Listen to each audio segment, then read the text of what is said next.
The Vanishing. In the quiet town of Willow Creek, where everyone knows each other's secrets, one night changed everything. Emily Carter vanished without a trace, leaving behind only questions and whispers in the dark. A dimly lit street, as Emily walks briskly, her breath visible in the cold air.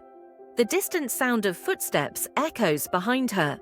It was past midnight when Emily left the Whitmore house after a late-night gathering. Witnesses say she looked anxious, glancing over her shoulder as if someone was following her. But no one knows what happened after she disappeared into the woods, until now. The next morning, the sun barely peeks through foggy trees as police officers gather near the woods. Detective Mark Reynolds steps out of his car, his eyes scanning the scene with quiet intensity.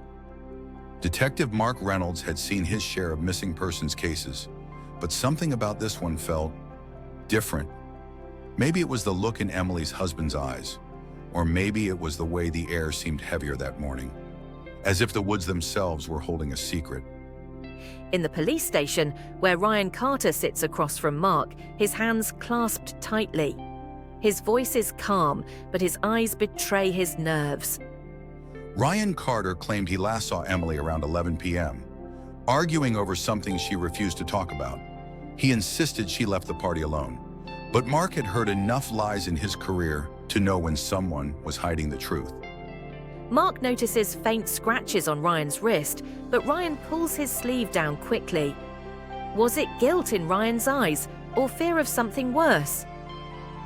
Night falls again as Mark walks through the woods with a flashlight, branches cracking beneath his boots.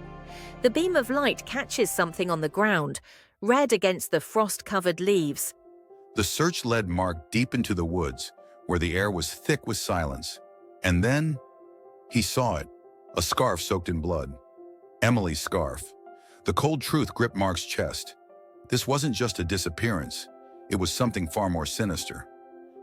The flashlight flickers, and a faint rustling sound breaks the silence.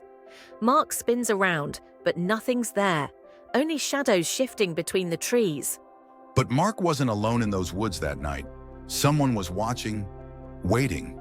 And the deeper he dug into Emily's disappearance, the closer he'd get to a truth that could cost him everything.